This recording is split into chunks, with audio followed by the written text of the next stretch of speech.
Bismillahirrahmanirrahim. Assalamualaikum warahmatullahi wabarakatuh. Selamat sore dan salam sejahtera untuk kita semua. Yang saya hormati Pak Wayan, Pak Muni, tim di Puslagdik, kemudian Bapak Ibu dosen, Bapak Ibu guru, serta adik-adik semua calon peserta KIP Kuliah Merdeka tahun 2022. Izinkan saya untuk menyampaikan terkait dengan mekanisme teknis ya, terkait dengan pendaftaran KIP Kuliah Merdeka untuk tahun 2022 ini. Sebelum ke pemaparan ke sistem, mungkin ini adalah flow ataupun alur ya dari proses adik-adik semua ketika mulai mendaftar sampai dengan nanti diterima di perguruan tinggi ya. Jadi yang pertama kali perlu adik-adik ketahui bersama itu adalah kita coba mendaftar terlebih dahulu ya. Untuk mekanisme pendaftaran adik-adik bisa langsung daftar secara mandiri di web kip-kuliah.kemdikbud.go.id, dan dalam waktu dekat kita akan rilis juga untuk aplikasi mobile apps-nya di Google Play Store di situ. Kemudian ketika adik-adik mendaftar, kira-kira perlu informasi apa saja di situ. Nah, mohon dipastikan adik-adik sudah memiliki NIK, NISN, dan MPSN yang valid, serta alamat email pastinya ya. Jadi ketiga parameter ini, NIK, MPSN, dan NISN itu diperlukan untuk pembuatan akun. Nah, dan untuk alamat email nanti akan digunakan untuk proses pengiriman akunnya di situ.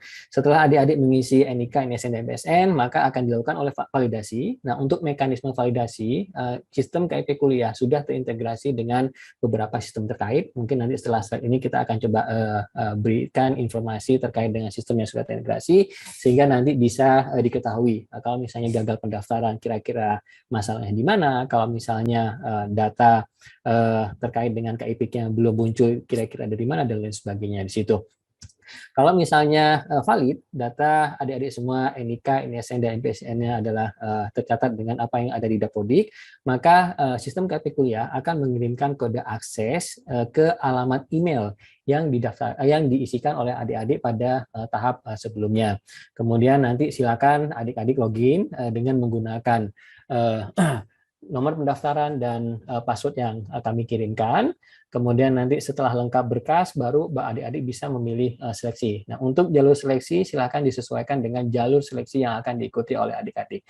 Jadi kalau bicara idealnya, itu rekan-rekan semua itu memilih seleksi di SIM KIP kuliah terlebih dahulu, baru kemudian nanti daftar di seleksi nasional yang lain, misalnya SBMPTN di situ. Jadi itu untuk tahapannya, atau itu yang bisa kami rekomendasikan untuk mekanisme pendaftaran.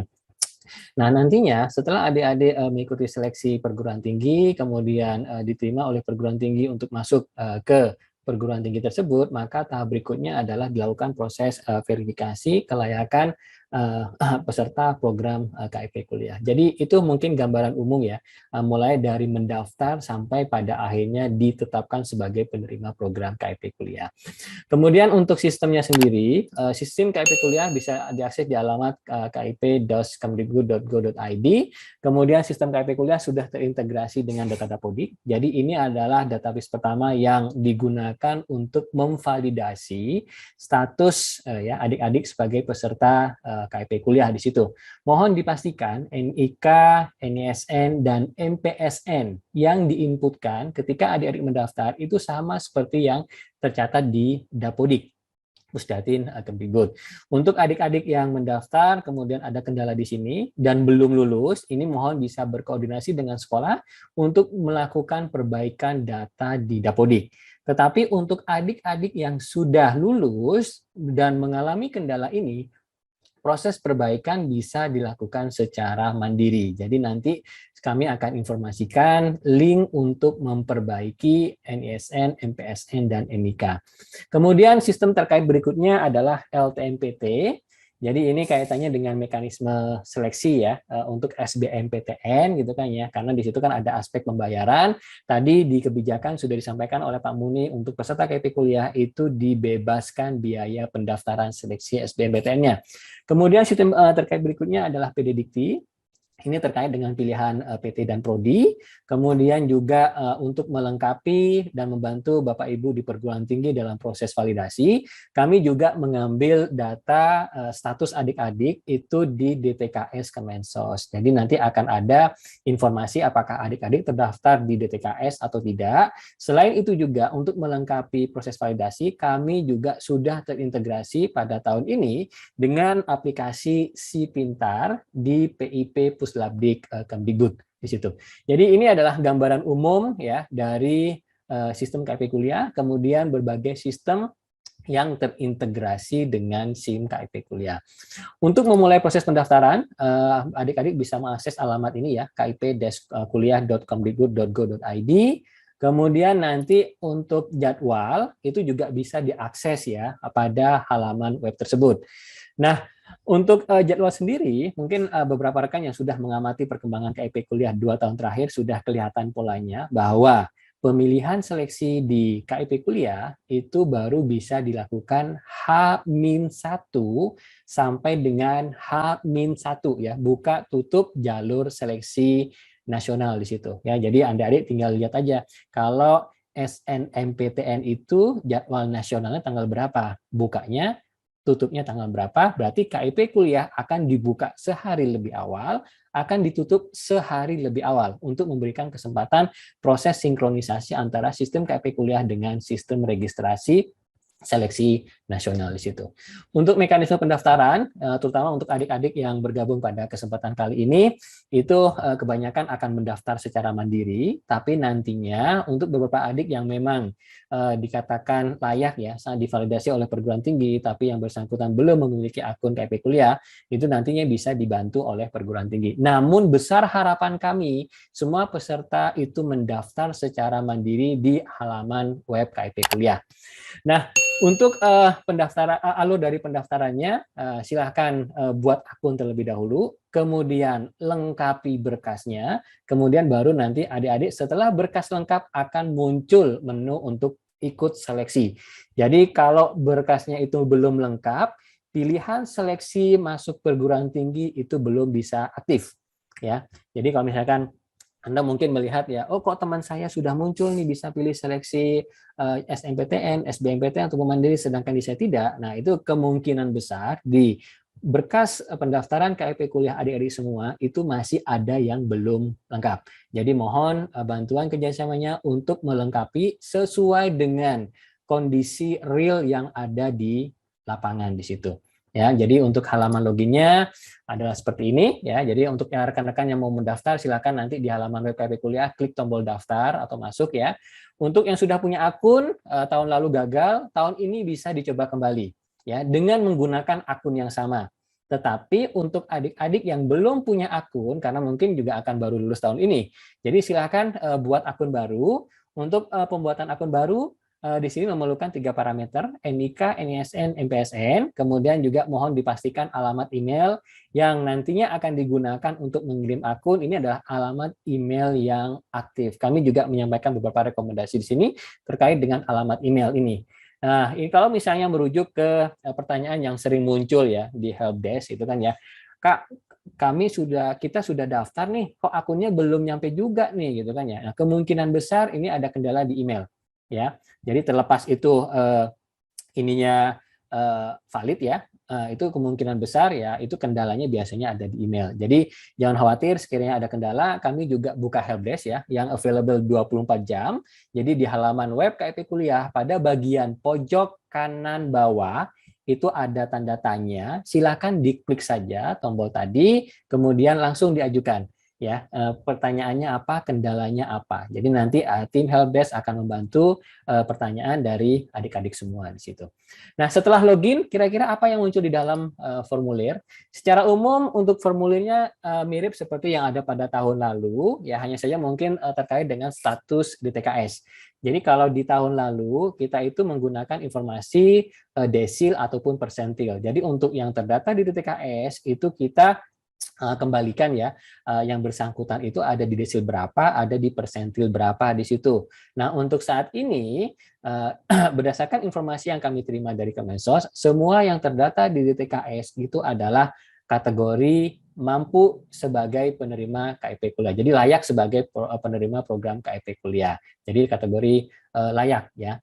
Nah, pastinya di sini antara yang terdata di DTKS dengan yang tidak terdata di DTKS akan berbeda formulirnya. Ini juga sering menjadi pertanyaan bagi adik-adik. Kok teman saya formulirnya banyak banget ya, padahal saya mau ngisi lengkap sekali nih gitu kan. Padahal sedangkan punya saya di sini hanya ada 5 komponen ini saja di sini. Jadi itu jumlah formulir yang muncul sangat dipengaruhi oleh status ya yang bersangkutan apakah terdata di DTKS atau tidak. Untuk adik-adik yang yakin sudah memang terdata di DTKS tapi pada waktu registrasi di situ diidentifikasi belum terdata, ini jangan khawatir, kita juga menyediakan tombol khusus ya untuk melakukan sinkronisasi secara mandiri ya supaya data adik-adik tadi itu dicek ke DTKS untuk pengecekannya berdasarkan NIK. Nah, jadi mungkin bisa dipastikan bahwa NIK yang digunakan untuk mendaftar di KIP kuliah itu sama dengan NIK yang tercatat di DTKS ya. Kita lihat masing-masing komponen. Di sini ada biodata, ada keluarga, ada prestasi, rencana, dan seleksi. Nah, untuk seleksi ini itu baru muncul setelah status kelengkapan berkasnya adalah lengkap. Jadi kalau statusnya belum lengkap, di sini seleksi kartu peserta, kartu formulir itu belum bisa muncul. Jadi adik-adik diminta untuk melengkapi dulu. Apa saja yang perlu diinputkan pada komponen biodata? Jadi secara umum, komponen biodata ini adalah data primer dari adik-adik semua. Beberapa data dasar itu kami ambil dari Dapodik. Ya, jadi yang di disable ya, yang tidak bisa diklik, tidak bisa diubah, itu adalah data yang kami ambil dari Dapodik dan sifatnya adalah primary, tidak bisa diubah di situ. Sekiranya ada perubahan data, mohon revisi data yang ada di Dapodik. Setelah berubah, tinggal klik saja tombol di pojok kanan atas. Sinkronisasi ulang Dapodik. Otomatis sistem akan mengambil data terakhir yang ada di Dapodik. Kemudian untuk komponen lain silakan dilengkapi sesuai dengan kondisi real di situ ya. Kemudian untuk data keluarga, kita minta foto Anda bersama keluarga besar, keluarga tercinta di situ. Kemudian mohon juga bisa diinformasikan nomor kakak, nomor NIK, kepala keluarga atau wali. Kemudian juga penghasilan, kemudian juga detail dari kedua orang tua di situ. Kemudian di halaman berikutnya adalah data prestasi. Untuk prestasi, terutama adik-adik yang memang sangat berprestasi di SMA ataupun SMK, cukup disampaikan 3 prestasi unggulan saja di situ ya. Adik-adik bisa pilih kira-kira mana nih yang menurut adik-adik paling punya nilai jual lah kasarnya ya, yang paling bergengsi hadiahnya atau pialanya di situ. Jadi silakan pilih 3 saja. Ini nantinya akan jadi bahan pertimbangan perguruan tinggi untuk proses validasi ya. Kemudian berikutnya adalah rencana. Untuk rencana ini adalah kaitannya dengan rencana tempat tinggal nanti adik-adik ya, ketika nanti sudah diterima di perguruan tinggi kira-kira seperti apa. Kemudian kalau keempat ya, formulir itu sudah terisi, maka akan muncul menu seleksi. Jadi untuk seleksi kami berikan kesempatan seluas-luasnya kepada adik-adik untuk mengikuti setiap jalur seleksi. Jadi kalau misalnya sekarang seleksi SNMPTN sedang dibuka, ya silakan Anda daftar SNMPTN.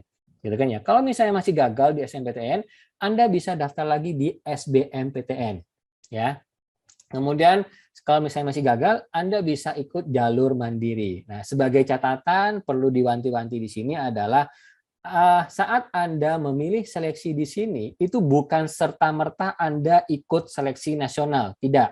Ya, ini hanya sebagai informasi kepada penyelenggara seleksi bahwa Anda dalam mengikuti seleksi tadi itu menggunakan mekanisme KIP kuliah. Ya. Jadi mohon dipastikan kalau misalnya contoh ya SBMPTN, tadi rekomendasi saya adalah silakan Anda pilih seleksi SBMPTN di KIP kuliah, kemudian Anda lanjut daftar seleksi di LTMPT. Ya, bukan berarti pemilihan seleksi perlu di-highlight di sini adalah sebagai indikasi bahwa Anda ikut seleksi itu. Ya, jadi untuk seleksinya silakan ikut prosedur yang ada atau yang berlaku secara nasional ya, atau yang berlaku di perguruan tinggi di situ. Kemudian untuk adik-adik yang sudah melengkapi berkas, ini nantinya akan memperoleh kartu peserta KIP kuliah ya. Kemudian juga bagi perguruan tinggi, ini ada informasi penting pada bagian pojok kanan atas, kami akan sajikan nomor KIP yang bersangkutan, nomor KKS ataupun status DTKS-nya, apakah terdaftar atau tidak di situ. Kemudian juga adik-adik bisa melihat formulir pendaftaran. Nah, biasanya ini dibawa ya ketika adik-adik registrasi ulang ya, diterima masuk perguruan tinggi, diterima program KIP kuliahnya di situ. Nah, sedikit catatan ya untuk yang tidak terdata di DTKS. Kalau tadi kan contoh formulir untuk yang terdata di DTKS. Untuk yang belum terdata di DTKS, karena di sini tadi Pak Muni sudah memaparkan bahwa validasi oleh perguruan tinggi itu kita lihat dari 4 komponen. Pertama adalah berdasarkan kepemilikan nomor KIP, KKS, status DTKS. Nah, kalau misalnya tidak memiliki salah satu dari tadi, nggak ada masalah gitu kan ya. Kita akan juga validasi berdasarkan status ekonominya. Ya, sehingga di sini untuk adik-adik yang belum terdata di TKS, kami mintakan informasi tambahan terkait dengan ekonomi, rumah, dan aset. Ya, jadi mohon bisa diisikan sesuai dengan kondisi real. Kalau misalnya adik-adik yakin memang sudah terdata di DTKS, sudah cek DTKS ada, tapi belum ya sinkron dengan SIM KIP kuliah, silahkan klik tombol cek status DTKS. Otomatis di sini SIM KIP kuliah akan melakukan sinkronisasi ulang dengan DTKS Kemensos ya. Jadi ini tombol silakan dimanfaatkan dengan bijak ya. Tidak, kalau sudah jelas-jelas memang tidak terdata di DTKS, jangan diklik setiap menit ya, karena otomatis akan mempengaruhi rekan-rekan yang lain di situ ya. Oke, kemudian terkait dengan data ekonomi, kira-kira apa yang diminta di sini? Untuk data ekonomi, kami minta dokumen pendukung keadaan ekonomi. Ini biasanya bisa berupa SPTJM ya, dari kelurahan gitu kan ya, ataupun dokumen-dokumen pendukung lainnya yang bisa mewakili status ekonomi adik-adik semua. Kemudian mohon bisa diinformasikan di sini ya, pekerjaan ayah, pekerjaan ibu, penghasilan ibu, kemudian tunggakan ataupun hutang ataupun piutang ke pihak lain sebagai bahan pertimbangan dalam proses seleksi berdasarkan status ekonomi. Kemudian kita juga minta data berkenaan dengan rumah. Silakan difoto rumah yang memang benar-benar dimiliki oleh keluarga adik, ya adik-adik di situ ya. Jangan sampai moto rumah tetangganya yang kurang mampu kemudian nanti diunggah di sini, karena biasanya teman-teman di perguruan tinggi, Bapak Ibu di perguruan tinggi itu biasanya kadang melakukan sampling ya untuk melakukan validasi kelayakan dari penerima program KIP kuliah. Kemudian yang terakhir adalah data berkenaan dengan aset ya. Silakan dilaporkan ya berbagai aset ya yang dimiliki oleh adik-adik, misalnya barang berharga di situ ya, emas, mobil, sepeda motor, becak dan lain sebagainya ya. Ini juga nantinya akan menjadi bahan pertimbangan bagi teman-teman di perguruan tinggi dalam proses validasi kelayakan. Dan yang terakhir yang bisa kami catat ya sebagai masukan berdasarkan pengalaman yang sudah masuk ke helpdesk sejauh ini, ada 4 bagian atau 4 komponen. Yang pertama adalah mohon pastikan data yang tercatat di Dapodik valid. Ya, jadi adik-adik ketika membuat akun itu sesuai dengan NIK, NISN, dan NPSN yang tercatat di Dapodik. Ya. Kemudian mohon dipastikan NIK adalah milik pribadi, bukan milik orang tua ataupun wali di situ. Jadi kalau misalnya ada kesalahan pada NIK, ketidaksesuaian pada NIK, Anda punya NIK baru, mohon diperbaiki data yang di Dapodik terlebih dahulu, baru Anda mendaftar KIP kuliah di situ. Ya. Kemudian untuk alamat email, ini yang urgent ya, karena memang berdasarkan pengalaman biasanya kenapa akun saya tidak sampai juga padahal sudah 24 jam di sini.